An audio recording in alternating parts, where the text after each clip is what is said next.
Hello, everybody, and welcome to another episode of Teaching with Inquiry Live. I have a question for you. Do you want to make classroom management just a little bit easier to get through day to day? Do you need to decrease the time you spend planning those lessons, all that time you're spending at home? Do you need to decrease the amount of time you're doing that? Do you need to or want to build stronger relationships with your students or make the actual act of teaching easier? Or maybe the most important, do you actually want the things that you teach your students? Do you want the ability for them to retain and learn what you're actually teaching them? Well, tonight we're going to cover those 5 topics, and I'm going to tell you how I use autonomy in my classroom, and I leverage autonomous learning through voice and choice and self-directed learning in my classroom to touch on all 5 of those facets.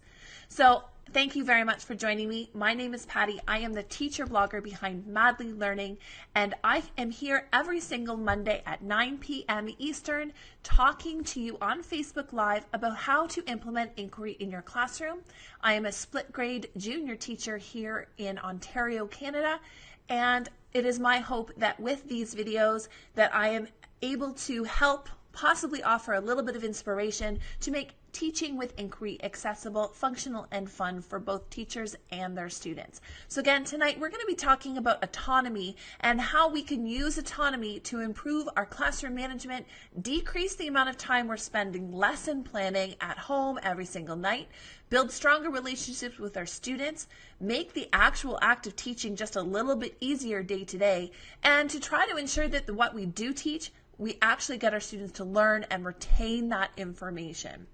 So we're going to dive a little bit deeper into those things. So let's first look at increasing voice and choice. So when you increase a student's voice and choice, you are giving them some ownership in what's happening in your classroom. So you're developing a sense of autonomy because, as research has shown, having students be more autonomous learners in your classroom increases their motivation and gets them to buy in and be more engaged in what's happening in your classroom. So one of the ways that we can do this is by increasing voice and choice. Now, if you've seen some of my videos before, you know that we've talked a lot about increasing voice and choice.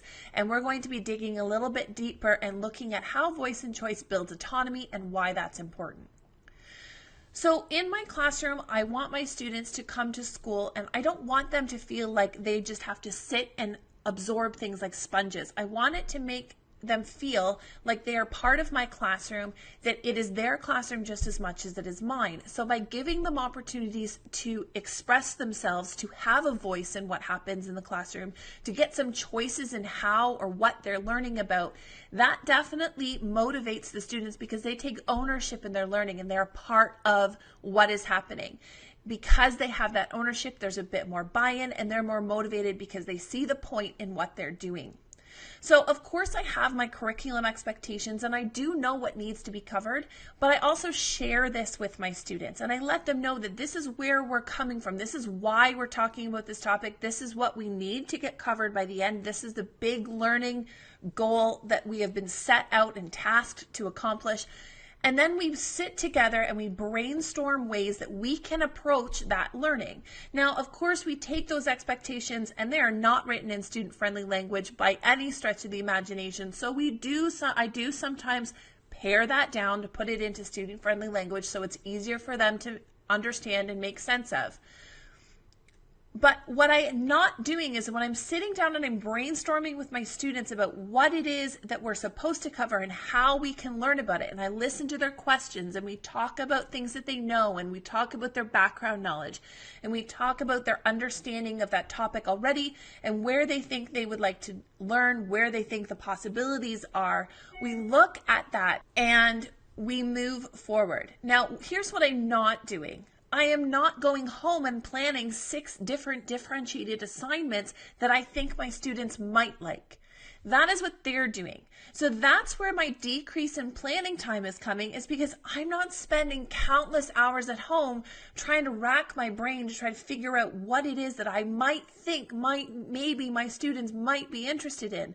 I simply just ask them what they're interested in and how they'd like to show their learning, and together we brainstorm ideas about what that's going to look like. So a lot of that planning that I was doing at home is actually happening with my students in my classroom. So because I'm listening to their voices, I'm listening to what they're interested in, I'm responding to that feedback, they feel like their voice matters. They feel like they have more accountability in what they're learning, and they have way more buy-in.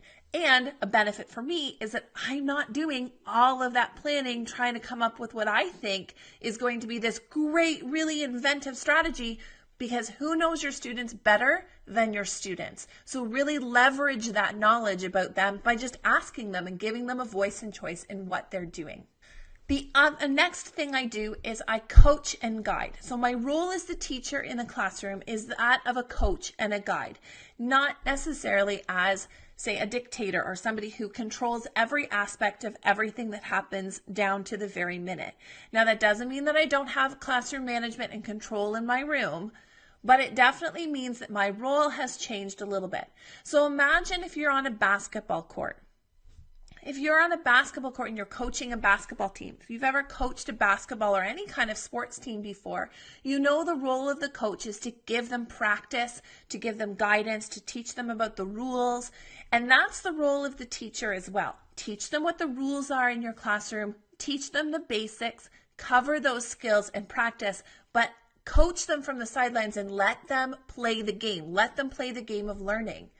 And if you're coaching and guiding them, then they still have some autonomy and choice in what it is they're doing, because they still have a little bit of flexibility. Yes, they're all still playing the game of learning, but they have some flexibility in where they go, what they might do, what kind of basket they might shoot, if we're using that basketball analogy still. Some of the things I do is I guide my students, but I don't do it for them. So I try to avoid being the helicopter teacher. So we often talk about helicopter parents and those parents that hover and do everything for their kids. But we can be helicopter teachers too if we don't allow them the freedom to make choices and have those consequences, whether they're both positive or negative, to those choices. So if a student doesn't complete their work, when they said they were going to complete their work that you negotiated, they decided what their deadline was and they don't meet it, well, that's a conversation about them not meeting that goal, but allowing that to happen and then coaching them through that learning process of how we're going to make sure that doesn't happen and the next time. So I try to make sure that I don't do all the heavy lifting and learning. If I'm the one doing all the work, then I'm really the one doing most of the learning. You really need to put some of that heavy lifting back and that onus back on your students so that they themselves have that ownership, the autonomy, and they have the heavy lifting, because they are really the ones there that are why we're there. So we want to make sure that they are the ones that are doing a lot of the work as well, to make sure that they themselves are also learning, that we're not just spoon feeding them every single piece of curriculum that they need. We have to give them that freedom. We have to give them the flexibility that they can move within certain constraints, and they might be able to be successful or not, but we have to give them that freedom and then help them through that quagmire of choice. I also leverage my students' questions and their interest. I pay attention to what they're doing during recess, what their hobbies are, what they want to do. I integrate that into the times I do have to do some direct teaching. So in math, I have a huge component of my class that loves the game of hockey. So a lot of my math questions will be surrounded about hockey, because that is an interest area of a lot of my students. I try to give them meaningful choice. So it's not just choices where, if you're a parent, you probably know the fallacy of choice, where you give your child, well, you can choose to go to your room and have a 5-minute timeout, or you can choose to have me take you to your room and you'll be there for a lot longer. And we're not giving those kind of choices. We're actually giving legitimate choices that are real and honest, and they're choices that we are totally okay with if they choose one or the other. So depending on what kind of how they want to present their work or what they want to write about, like we talked about last week with literacy, how you can give them the choice and the options, but still keep it contained so that it's still manageable for you as a teacher. Also, an important part of this being a coach is giving them feedback. You can't just let them go without giving them the feedback and giving them the baby steps. So you're not just letting them go and letting them sink or swim, but you're letting them go a couple of steps and then providing feedback and a couple of more steps, providing feedback, a couple of more steps forward, providing some feedback so that they know that on their journey of learning, they're going the right direction. They're doing the right thing. So you're giving them a lot of support and help and guidance, but you're not doing it for them. You're not telling them. There's not a lot of perhaps marking that's going along during that period. It's a lot of just feedback and progression of moving towards the goals that you have together co-created. Another really important component of this is that you are constantly linking what you're doing. So you're not teaching it in a fragmented way, but you are teaching everything you're doing is always linked back to the learning goals. So you constantly want your students to be able to answer 2 questions in your room. So, and I've talked about this before, but the stranger test. If a stranger walks into your room and asks any student, even your most challenging student, what are you doing and why are you doing it? They should be able to answer that. So we had a district review in my classroom and I was supposed to be doing guided instruction during this time. And this was something that my principal had routinely come in and asked my class, what are you doing? Why are you doing it? So they were familiar to that type of questioning.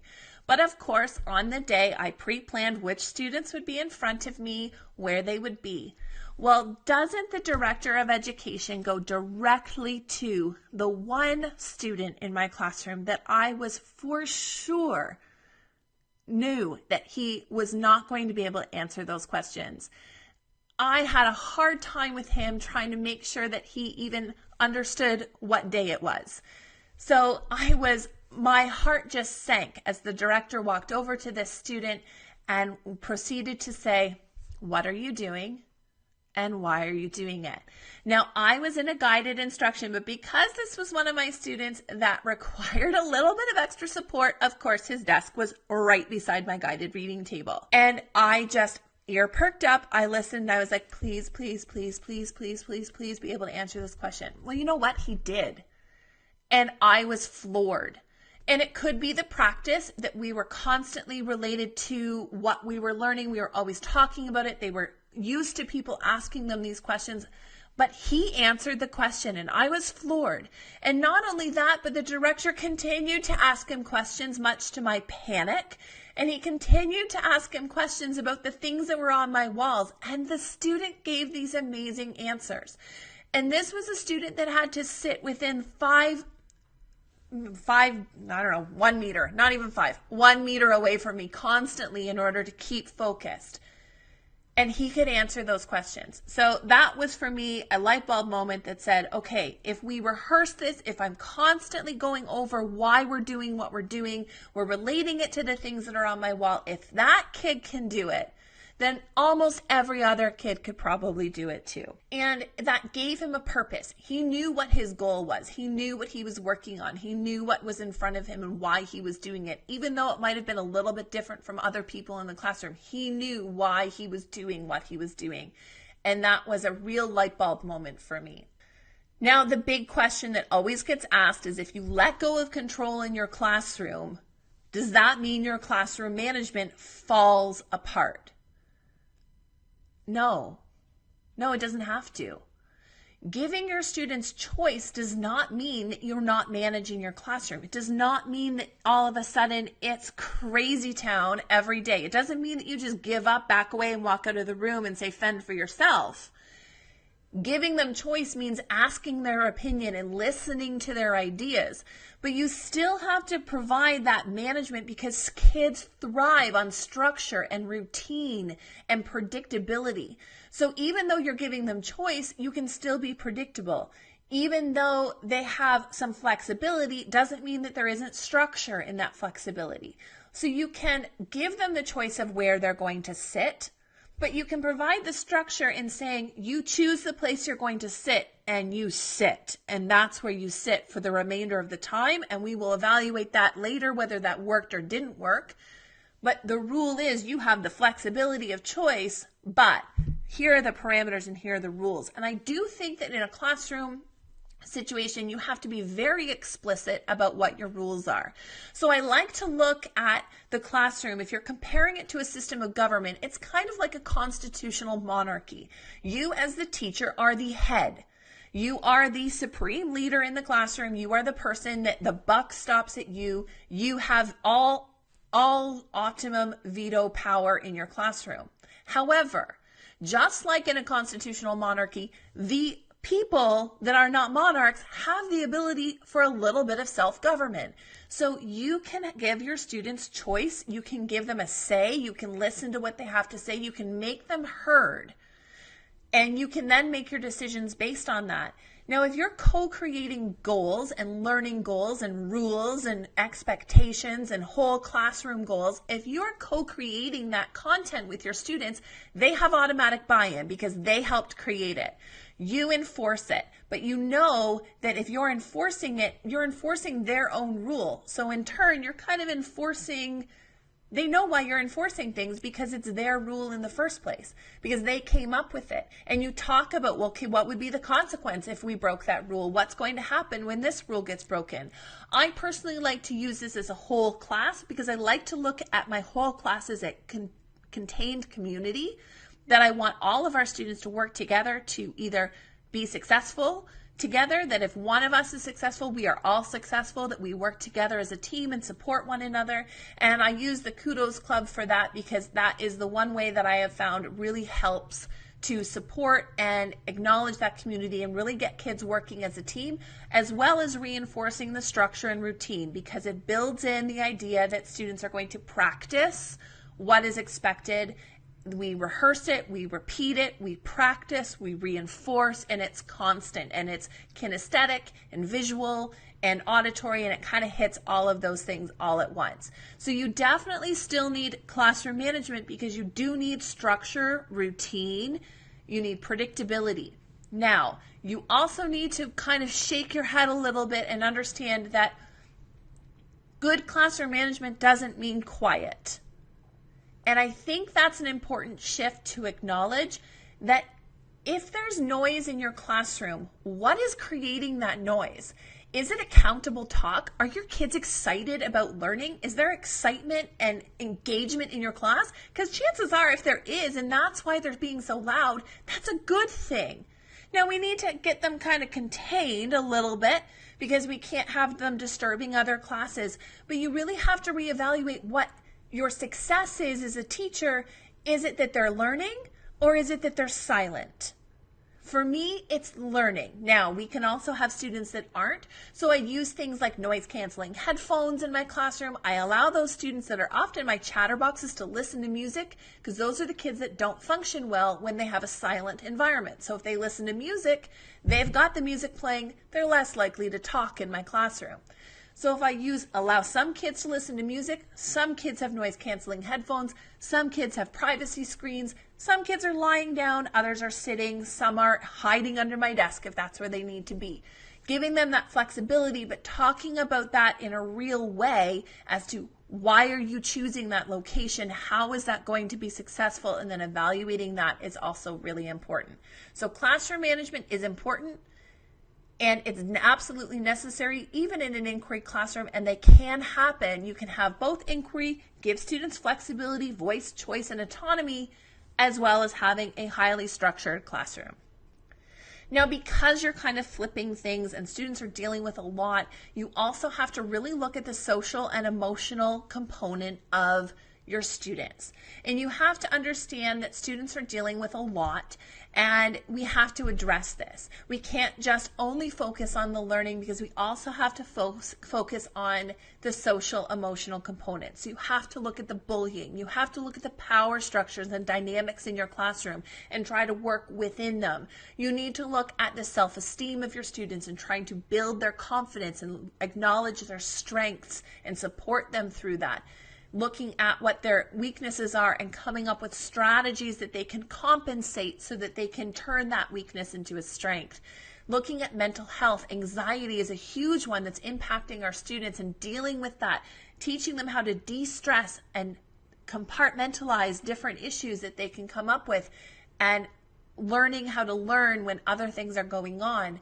Talking about nutritional and physical. They need to be active. Indoor recess, we all know, is a killer for our kids.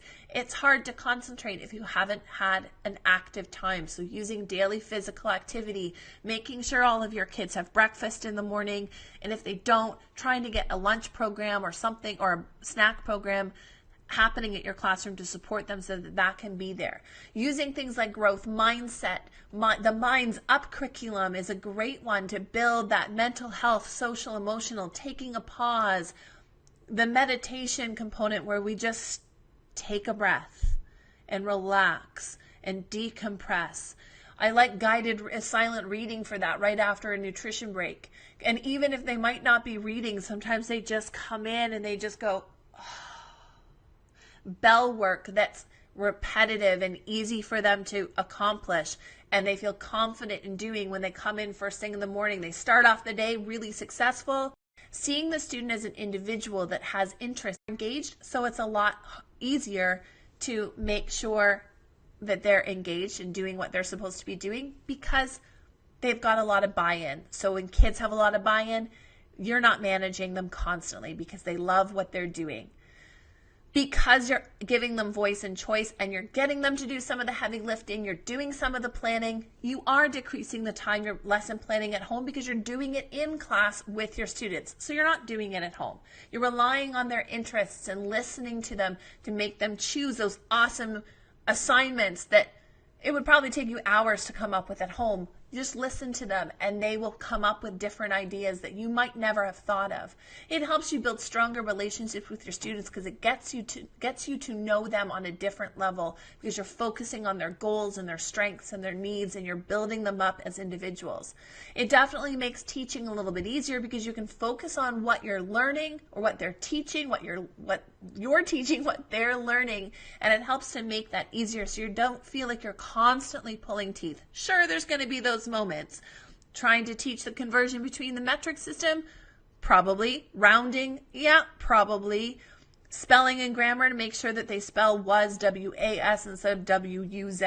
Yeah, those moments are still going to be there. But the big idea is they will probably retain those more because they have buy-in.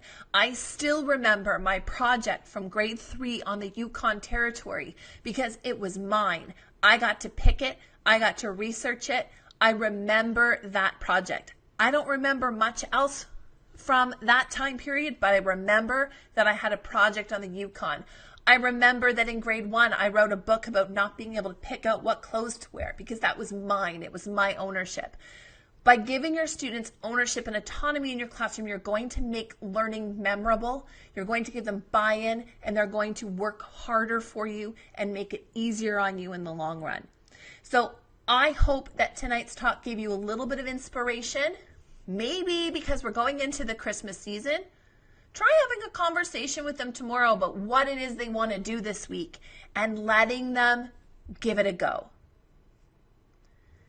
Figure out what it is they want to work on that meets a curriculum expectation or two and see what they're able to come up with. Brainstorm with them, plan something with them that they can do this week and carry out and get it done, and see whether or not that helps make it a little bit easier to survive this last week before break. So with that being said, I hope that everybody watching has a very happy holiday and gets to spend lots of time with family and friends and just really relax and decompress. I will be not going live the next 2 weeks because it is Christmas and New Year's here. So I will see you again in the brand new year in 2018. And I can't thank you enough for joining me on this journey and continuing to support everything we do here at Teaching with Inquiry Live. So if you want more information about tonight's show, please go to www.teachingwithinquiry.com and you will have all of the links to tonight's replay, the show notes, the blog post, as well as the weekly podcast that also gets published with tonight's content.